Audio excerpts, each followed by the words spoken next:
தந்தை, மகன், தூய ஆவியின் பெயராலே ஆமேன். இன்றைய முதல் வாசகத்தில் நாம் காண்பது மோய்சன் ஜனங்களிடத்தில் கூறுவது, நமக்கும் நம்முடைய பூர்வீகர்களுக்கும் கடவுள் செய்து தந்த அனுகிரகங்களுக்கும் அற்புதங்களுக்கும் கடவுளுக்கு நன்றி கூற வேண்டும்.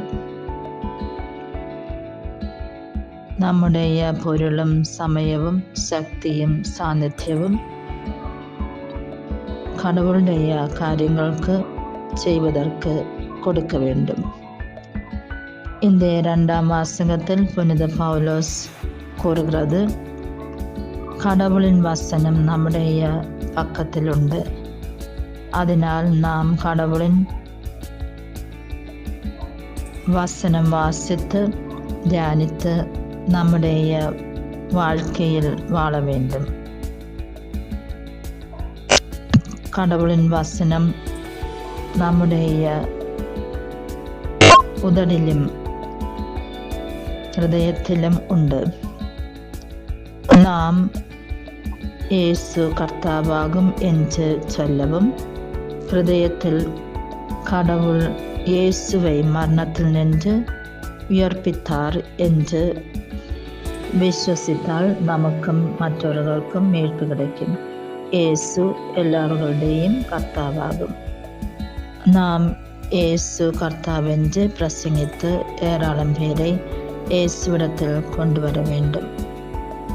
இந்திய சுவிசேஷத்தில் நாம் காண்பது, இயேசுக்கு ஞானஸ்நானம் கிடைத்ததின் பின்னாலே பரிசுத்த ஆவி அவரிடத்தில் நிறைந்து நின்றார்.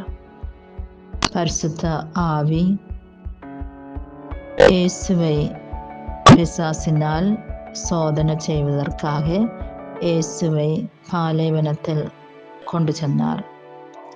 இயேசு பாலைவனத்தில் 40 இரவும் பகலும் உண்டாயிருந்தார்.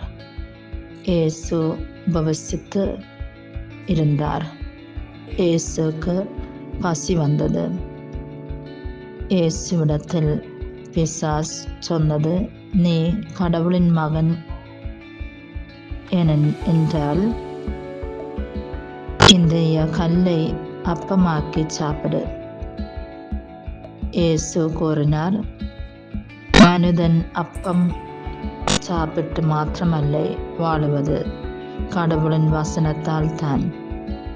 பிசாஸ் இயேசுவை இந்த உலகத்தில் உள்ள எல்லாமே காட்டி கொடுத்ததன் பின்னாலே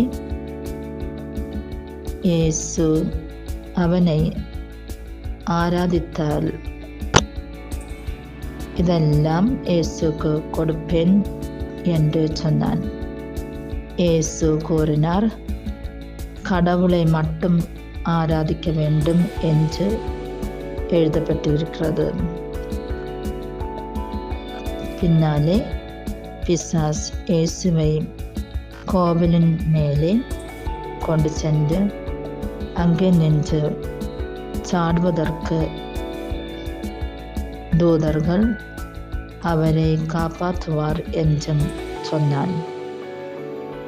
ஆனால் இயேசு கூறினது, கடவுளை சோதனை செய்யக்கூடாது என்றும் எழுதப்பட்டிருக்கிறது. பிசாஸ் இயேசுவை விட்டு போனான். கடவுளின் வசனம் நாம் நல்லது போல் புரிய வேண்டும். நம்முடைய வாழ்க்கையில் இந்த மாதிரி பிரச்சனைகள் உண்டானால் நாம் ஜெயிக்க வேண்டும். நம்முடைய சரீரத்தை சந்தோஷிப்பிக்கிற காரியங்களில் நாம் கவனம் வைக்கக்கூடாது. அதிகாரத்திற்கும் நல்ல பேரிற்கும் ஜனங்களுடைய புகழ்ச்சிக்கும் நாம் ஆசைப்படாமல் வாழுவோம். நாம் திண்மையை விட்டுக்கிட்டு நன்மையை சேர்த்து பிடிப்போம். நாம் கடவுளின் கருணையில் சரணப்பட்டு வாழுவோம். നാം ഏറാളം നേരം ജപിപ്പോം, ദാനധർമ്മം ചെയ്യുவோம், നോമ്പ് എടുത്തും വാഴുவோம். இன்றைய தவஸ்காலம் நாம் பரிசுத்தமாய் வாழுவோம், புண்ணியங்கள் செய்வோம். கடவுள் நாம் ஒவ்வொருவரையும் അനുഗ്രഹിക്കട്டும்.